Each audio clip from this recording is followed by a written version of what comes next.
Okay, when you're ready. Okay.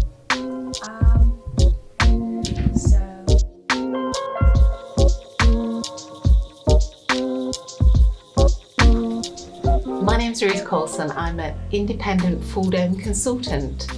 When I first left school, I didn't realise there was opportunities within the creative sector.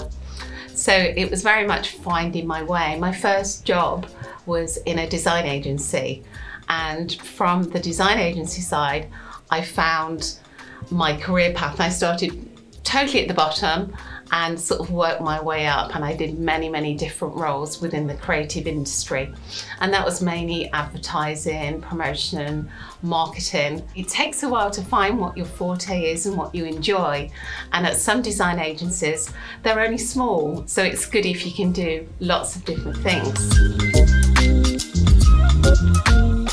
And then my turning point in my career was when a job came up at the National Space Centre, and I'd been working in design agencies probably for 15 years at that point, but there was a lot of them making redundancies, and I wanted to do something challenging as well, something a bit different.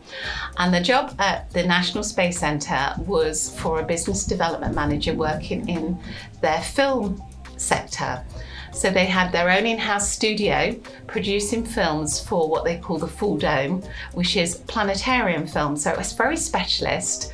It was so out of my comfort zone with what I knew in marketing and advertising, but also my skills would be transferable because my skills were on the business side. So I went for the interview, had a couple of interviews and presentations, and was successful. And that really was the turning point into sort of where I am now. I was there for over a decade and learnt all about Full Dome and the format, and did a lot with VR and AR work.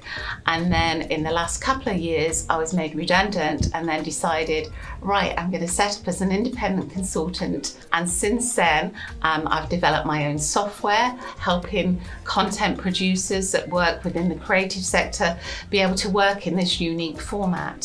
So that's one of the things I did. I developed some software called Festoon, which also helps people with VR content, flying theatre, giant screen and IMAX. So it was quite an innovation to do, and I put the team together to do it, but it created a solution to help bring in more things to market.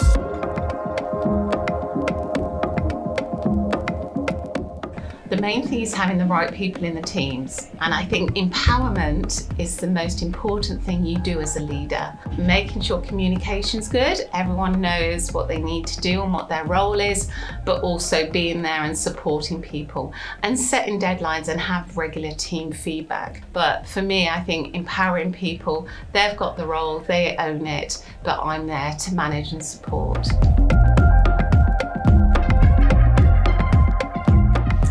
I think that comes with experience. It's those that communicate and are supportive are very good leaders. And you know, I've worked with both, and I think it's having a team, and you find out quite quickly when you put a team together, some people are not natural leaders, they don't enjoy that, but they want to try it for the first time. So it's helping and supporting and nurturing people that want to lead something, or if not, stepping in and leading as and when you need to. So it's very much a team and sort of finding your way. And as I say, everyone has strengths and weaknesses. You know, they're not generally bad leaders. Sometimes they're just not, you know, the right person or have the right skills at that particular time to do that. Take them to one side, see if I could help and support. It depends what's not working effectively on the project as well, because sometimes it's as simple as communication or putting in a really robust system around how to work, or some people work better if they have a structure and deadlines, and then it's sort of finding out and evaluating from my perspective where the improvement needs to be, and then sort of helping nurturing them.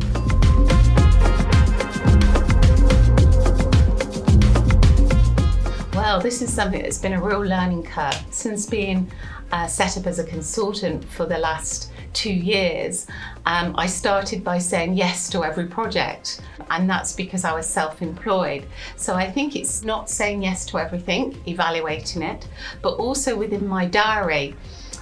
Instead of filling up all my days with meetings or projects, I schedule time for walks. I schedule time for watching webinars or anything that's creative that I've missed. So I try and divide my day up. And I always find sometimes I think, I don't have time for a walk. And then you go and have a break out in the country, and you come back invigorated, refreshed, and you feel better for it. Work-life balance is so important, especially within the creative sector. And I find even going to the gym or doing something away or outside gives me that thinking space.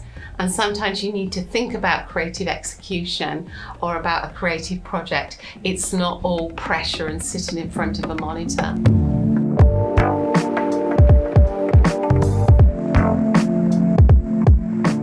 I've worked in a lot of different corporate environments, and they don't always put the emphasis on being creative as priority, but I have been fortunate to work in some design agencies where they have.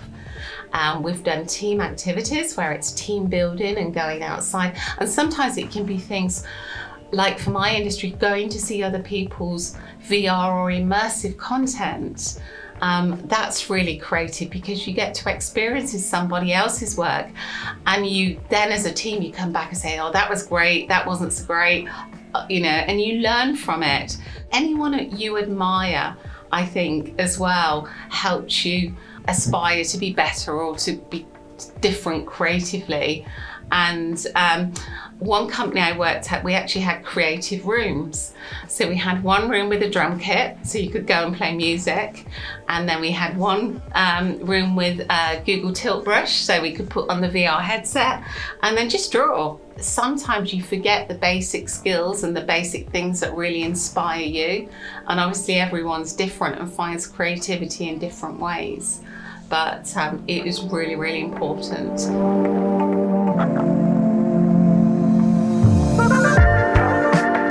I think it's always be authentic. Depends where you're at your career, because sometimes early in your career, being as part of a corporate structure is probably really good because you're learning a lot, you're understanding things, and you're new into an industry, even if you've just finished your degree. So I think sometimes it's good until you find your way. I look back at my career and I always thought, I've got to be employed, I've got to work at a corporate business, but the best thing ever that's happened to me is being self-employed and following my dream and passion. But I think earlier on in my career, I wouldn't have had the confidence or the experience to do that. So it's all about timing as well.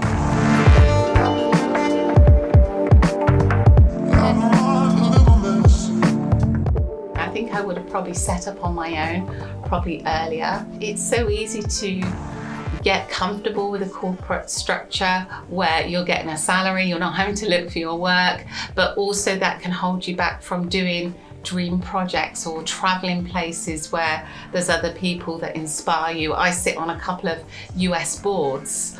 One's Immersa and one's International Planetarium Society, which are both really important to my career and what I do. And sometimes companies don't support that. So I think if you can find the right company that supports your passions and your journey and where you want to go. Surround yourself with the companies, all the peoples that you really strive to be. Always have somebody that, or a company or an organisation that you really think, I'd love to work for them. Set your aspirations high. Find a mentor. Is this someone either at university or someone you meet that you think, wow, their career has just been great? And I found somebody who works in the attraction industry, and they've been a great mentor and a really good friend, but they help you, especially if you're working on your own, to have someone to bounce off ideas and things with. Never stop learning. Even though you finish university and you think, that's it, I've had enough for a while. Especially in what I do with VR, full dome, AR, and immersive technology. Things change all the time as technology gets better, and it helps you develop as a person. You know, keep learning and keep aspiring and keep updating your information. Networking. I've met some great people through networking, and that's one thing that it's all about partnerships sometimes and meeting the right connections, especially if you're set up on your own.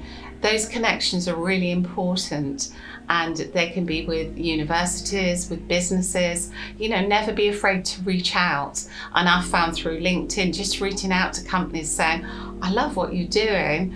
Really great if we could speak. And I've won some clients from just that, you know, from my expertise in my area and then what their business needs are. And that networking helps you grow, that you can get you out your comfort zone as well. So networking is always important, and being out that comfort zone. You know, I've had to do that in the last 2 years. I've had to learn about accounting and everything else to go with being self-employed and to be self-generating my income, but it's been a really good journey. And my last thing I'd put is don't rush to find your love and passion, because sometimes at the start of your career you can be thinking, you know, I don't know what I want to do. Sometimes just learn, be in an industry, be in a company, and sometimes I found I knew what I didn't want to do, and then it eventually found the route and the path that I want.